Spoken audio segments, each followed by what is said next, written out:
বাবার কাছে যায়, চুমা বাবার কাছে যায়, হাটা বাবার কাছে যায়, খেতা বাবার কাছে যায়, কঞ্চি বাবার কাছে যায়, মাটি বাবার কাছে যায়, ফু বাবার কাছে যায়। এই দেশে বাবার অভাব আছে, আমার মতো ভণ্ড বাবার পিছনে ঘুরতেছেন কেন? আশা ভরসা, চাকরি বাকরি, আয় উন্নতি, পরকীয়া প্রেম করা, পরের বউ নিয়ে ফইটা যাওয়া, এই ধরনের আশা ভরসা মনোবাসনা নিয়ে যদি কেউ আমার কাছে আসে, আমি তাদেরকে সেবা দেই। এই লোকটা দীর্ঘদিন ধরে প্রতারণা করে আসছে, আপনারা জানেন। উনি মরার পরে নাকি ওনার নামে মাজার হবে, এই মাজারে নাকি মানুষের লক্ষ লক্ষ টাকা দান করবে, মানে জীবিত থাকতে বাটপারি, আবার মরার পরে করবে আরেক বাটপারি। তো আপনি কেন এগুলি করেন, এই বন্ডামি করেন? জাতি আপনার কাছ থেকে কি আশা করে বলেন তো? হ্যাঁ, আপনার আজকে হাতে নাতে দৌড়ছি, ঠিক আছে, বলেন। জাতি আমার কাছে কি আশা করে বাজানে আমি ওইটা কইবার পারব না, কিন্তু আমি জাতির কাছে টাকা পয়সা আশা করি। টাকা পয়সা আশা করেন, মানে আপনি এই লেবাসটা দোষেন সম্পূর্ণ টাকার জন্য, সব টাকার জন্য। হ্যাঁ, তো আপনি এরকম আপনারা দেখলে তো বেশভূষা অনেকে বিশ্বাস করে, সাধু সাধু মনে হয়, সাধু সাধু মনে হয়। তো আপনি এভাবে ইনকাম করে চলেন? এভাবে ইনকাম করে 7 তলা বাড়ি করছি, ওই যে 8 তলা বাড়িটা দেখেন, ওইটা আমার।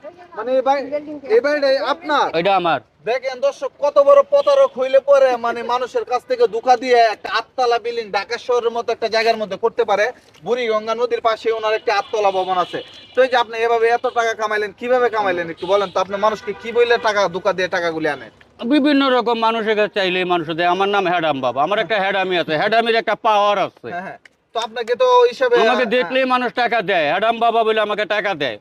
শুধু বাংলাদেশ না, Indonesia, Japan, Thailand, Korea, Malaysia, America, বিভিন্ন রাষ্ট্রপ্রধানরা আমাকে সম্বোধন জানায়, আমাকে নিমন্ত্রণ জানায়। আমি ওই সমস্ত নিমন্ত্রণ বাদেন আমি গ্রহণ করি না, কারণ আমি ফকিন্নি হইতে পারি কিন্তু খয়রাতি না। আমি ভিক্ষা করতে পারি কিন্তু খয়রাত করি না। আচ্ছা, তো এই যে আপনি এগুলি করেন, মানুষের কাছ থেকে মানুষের ধোঁকা দেন, মানুষে তো বিশ্বাস করে দেয় যে কেউ এমন কি হয় আপনার দ্বারা, কেউ বাচ্চা হওয়ার জন্য আসে, কেউ না, বেশিরভাগই দেয় নিয়ত করে পরকীয়া প্রেম সার্থক ফুল করার জন্য। মানে পরকীয়া যে প্রেম করে, ধরেন একজন বউ আরেকজনের সাথে প্রেম করে, এটা সমাধান করার জন্য, এটা সমাধান করার জন্য বেশি আসে। আর এরকম হয় মানে বাচ্চা ডেলিভারি বা বাচ্চা হয় না, এরকম লোক আসে আপনার কাছে? ওই বাচ্চা এখন বর্তমানে ডিজিটাল পদ্ধতি, এখন কোনো বিষয় নেই এগুলো, এখন বাদ। আগে আসতো।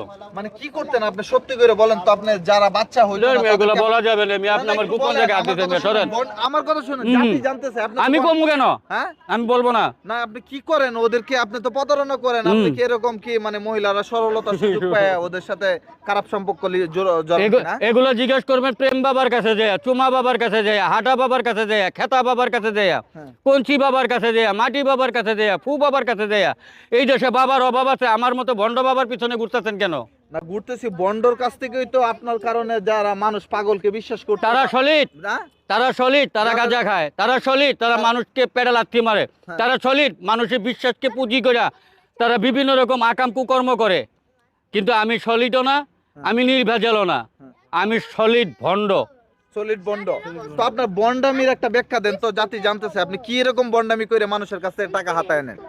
আমি বহুত কিছু বন্ডামি করতে পারি। ক্যামেরার দিকে তাকায় বলেন। হ্যাঁ, কি বন্ডামি করেন একটা উল্লেখ করে বলেন। অনেক কিছু বন্ডামি মানুষকে বলি। হ্যাঁ, আমার সালসা কোম্পানি আছে, হ্যাঁ, হ্যাডাম বাবা, রঙ্গিলা, মায়ের সাগর, কৈতরি, কুতকুতি সালসা কোম্পানি। যেমন ফেয়ার অ্যান্ড লাভলি খাইলে উপরের চামড়া পরিষ্কার হয়, আর আমার সালসা খাইলে ভিতরের ময়লা পরিষ্কার হয়। মানে সালসা ওষুধ বিক্রি করেন? সালসা ওষুধ।